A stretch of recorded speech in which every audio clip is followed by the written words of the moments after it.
अच्छा, एक चीज़ देख मेरी प्रेसिडेंट अंबेडकर सेना मूल निवासी हमारे साथ गिल्ली आज़ादी जन जागृति मंच से पवन लोनी जी, भीम आर्मी से, सिविल सोसाइटी से हमारे साथी सुशील जी और भी सारे शहर के लोग, आज हम एक बहुत ही सेंसिटिव मुद्दे पर जो है वो बात करने वाले हैं। बहुत ही एक शर्मनाक घटना जो है कठुआ में घटी है और उस घटना के बाद उसकी तरफ से धमकियां जो आ रही हैं वो आज आपके सामने मीडिया के माध्यम से लोगों तक पहुंचाना चाहते हैं। जे हमारे साथी हैं एक कठुआ के, इनकी बेटी जो नाबालिग बेटी है, सिर्फ 14 साल की बेटी है, उसके साथ कठुआ में उस बच्ची के साथ, और जो अपराधी हैं वो उस बेटी को इतना बुरी तरह से डराते हैं कि अगर आपने किसी से बात की या किसी को बताने की कोशिश की तो आपके और आपके परिवार को जो है वो अपने परिवार को नहीं बताया।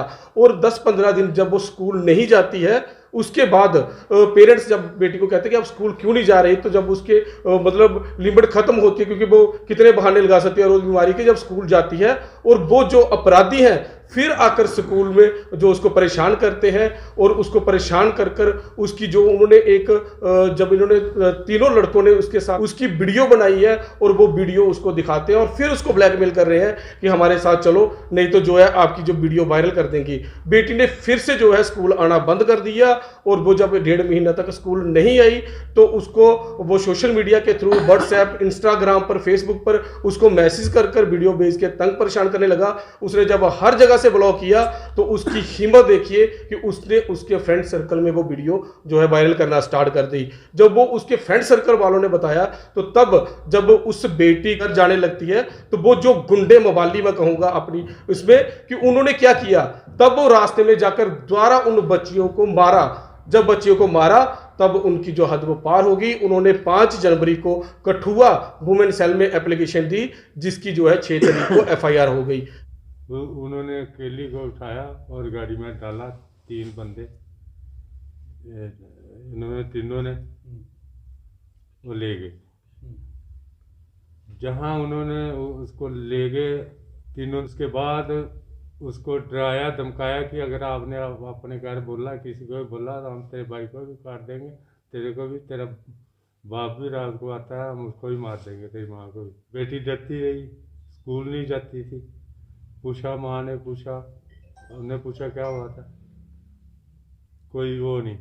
फिर बाद में इन्होंने ब्लैकमेल करना स्टार्ट कर दिया।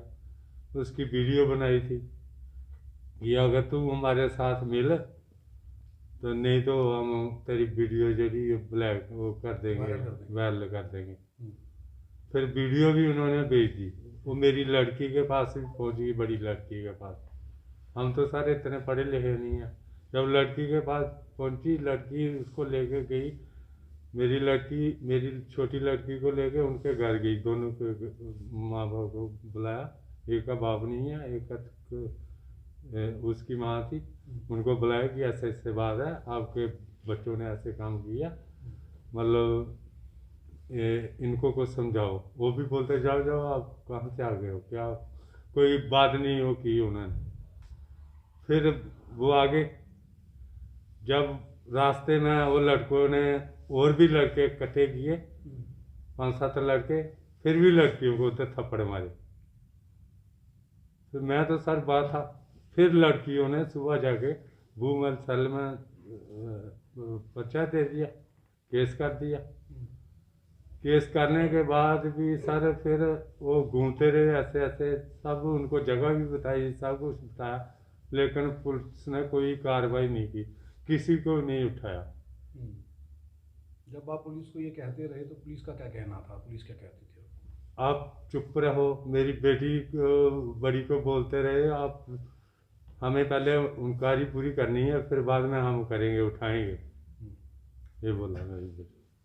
तो कितनी देर तक ये सब चला, पुलिस ये करती रही आपके साथ कि वेट करें? मतलब 6 तारीख का पर्चा लगा सर, तो आज देख लो कितनी तारीख होगी। हम कल भी गए थे एसएसपी साहब के पास भी गए थे, वो भी बोलते मैं आज कल मैं पकड़ लेता हूँ, आज तक किसी को नहीं पकड़ा। हमें भी डर है सर, मैं भी अंधेरे में जाता हूँ, वो करता हूँ कि मेरे को कोई बार करेगा, चाहे मेरे बच्चे भी घर पे अकेले हैं, उनको कोई बार करेगा, क्योंकि उन्होंने हमारे को इतनी इतनी धमकी दी कि आपने हम सबको देखा होगा, देश के किसी भी कॉर्नर पे, किसी भी कोने पे जब भी महिलाओं के साथ अत्याचार हुआ है, हम सड़कों पे उठे, गुहारें की, मांगे की कि न्याय होना चाहिए। देश के उन प्रदेश के उन कॉर्नर की हम बात करते रहे। आज तो हमारे घर में भी इस प्रकार की घटना घट गई है और आज हमारा जो है वो ज़्यादा रोल बनता है कि हम न्याय के लिए बात कर सकें। जैसे मेरे साथियों ने बताया है, FIR रजिस्टर्ड हो गई है। ये देश संविधान और कानून से चलता है। ये डिस्क्रिप्शन, आप किसकी इन्वेस्टिगेशन करना चाहते हो? वो अपराधियों को भागने के लिए रास्ता देना चाहते हो? 6 तारीख से ये घटना घटी है और 6 तारीख आप पुलिस के नोटिस में है। आज 19 तारीख हो रही है। 19 तारीख में आपने FIR में उन लोगों के नाम लिखे हुए हैं जो यहाँ के अक्यूज्ड हैं, कल्पित हैं। आपने उन लोगों को नहीं पकड़ा है। कौन सी पकड़ कर इन्वेस्टिगेशन करते? उनको न्याय दिलाने की लेके कोशिश की जाती है। देश के अंदर सब प्रकार की विधि और प्रोसीजर जो है वो बने हुए हैं। न्याय प्रक्रिया पूरी तरह से डिफाइंड है। आपको उस न्याय प्रक्रिया के ऊपर चलना पड़ेगा। जब वहां पर दिल्ली में घटना घटी थी तो हिंदुस्तान के अंदर कितने लॉ बने थे? पास्को जैसे एक्ट बने हैं। पास्को एक्ट यहां पर लगा हुआ है इस बच्ची के मामले में। इस बच्ची के मामले में जो नया BSN जो आपने लॉ बनाया उसकी धारें लगी हुई है। उस धारे लगने के बावजूद भी आज पुलिस प्रशासन जो है वो इतनी धीमी गति से काम करेगा, तो मुझे लगता है कि पुलिस प्रशासन जो है वो यहाँ पर अपनी ड्यूटी का निर्वाह नहीं करना चाहता है। वो चाहता है कि लोग सड़कों पे आए, वो चाहता है कि लोग जो हैं वो बाजार बंद करें और पूरी तरह से जाए। वही लोग हैं जो लोग उन्नाव के लिए बोलने वाले थे, ये वही लोग हैं जो लोग मणिपुर के लिए बोलने वाले थे, ये वही लोग हैं जो वेस्ट बंगाल कलकत्ता के घटना के लिए बोलने वाले लोग हैं। ये तो हमारे घर में घटना घट गई है।